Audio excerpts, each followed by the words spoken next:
उम्मत मुस्लिमा के लिए faith based strategic empowerment, passion और सर्विसेज में आप पहला मॉडल हैं। ठीक। और फिर नबी पाक सल्लल्लाहु अलैहि वसल्लम ने ख़ुद इनकी काउंसलिंग भी फरमाई। आप देखिए कि दीनी जज्बात से लबरेज़ ऐसी ख़ातून हैं कि जो नबी पाक सल्लल्लाहु अलैहि वसल्लम के मिशन में आपकी स्ट्रेटजिक पार्टनर बनती हैं। ठीक। उन्होंने सिर्फ अल्फाज से नहीं बल्कि अमली जज्बात और इक़दामात से एक मूवमेंट को सस्टेन किया। ठीक। पहला मरहला उसका देखिए और उसमें जो आपके जज्बात हैं वो देखिए कि नबी पाक सल्लल्लाहु अलैहि वसल्लम मेडिटेशन के लिए गारे हिरा में तशरीफ़ ले जाते हैं। पहली वही आती है, रेवोल्यूशन का आगाज़ होता है और ये पहला सोर्स है जो रेवोल्यूशन की इब्तिदा इसी से होती है, इनकलाब की इब्तिदा होती है। नज़ूल वही के बाद जलाले अनवार इलाही से और हैबत से नबी पाक सल्लल्लाहु अलैहि वसल्लम के जिस्म अनवर पर कपकपी तारी है। इन्हीं कैफियत में नबी पाक सल्लल्लाहु अलैहि वसल्लम अपने घर में तशरीफ़ लाते हैं।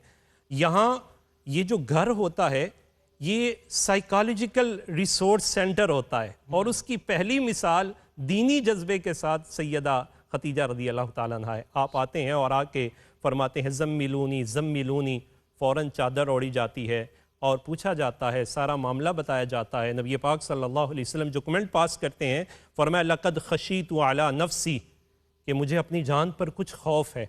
तो सैयदा ने नो क्वेश्चन, कोई बात नहीं, कोई सवाल नहीं किया, इसलिए कि जो लोग दीनी जज्बात से लबरेज होते हैं वो पूरी तरह वसूल भी करते हैं और फिर मोटिवेशन भी देते हैं। ठीक।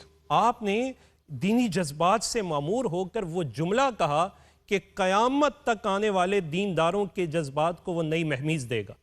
आपने क्या फरमाया, कल्लाही कल्ला वल्लाही मा युख्ज़ी कल्लाहु अबदा, ऐसा हरगिज़ नहीं हो सकता, खुदा की कसम आपका खुदा आपको डिसग्रेस नहीं करेगा। युख्ज़ी के बहुत से माने हैं लेकिन बड़ा महफूज माना ये है, आपको डी वैल्यू नहीं करेगा, आपको डिसग्रेस नहीं होने देगा।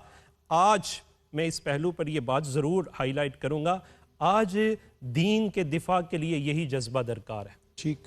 कन्फ्यूजन है, बहुत सारे मसाइल में प्रॉब्लम्स हैं, तो हमें ये जज्बात दरकार हैं। अगर इस जज्बा के साथ हम अहले दीन का हौसला बन जाएं तो हमारी सोसाइटी में एक पॉजिटिव चेंज आ जाएगा। और फिर जो सैयदा खतीजा ने अगले अल्फाज कहे वो पूरे अल्फाज इतने ट्रस्ट और कॉन्फिडेंस के साथ कहे कि महबूब आपका खुदा आपको ज़ाया भी नहीं होने देगा, इस वजह से कि आपकी मुआशरे के साथ जो अटैचमेंट है और जो उसका दर्द है वो दर्द मैं जानती हूँ और मुझे उस पर पूरा यकीन है। फिर इसमें जो आपको फाइनेंशियल सपोर्ट चाहिए, तो सैयदा जहाँ साइकोलॉजिकल सपोर्टर बनी वहाँ फाइनेंशियल सपोर्टर भी बनी। यही वजह है कि नबी पाक सल्लल्लाहु अलैहि वसल्लम से अम्मा जान सैयदा आयशा फरमाती है, कान नबी इज़ा ज़करा खतीजा असना अलैहा फअहसन सना।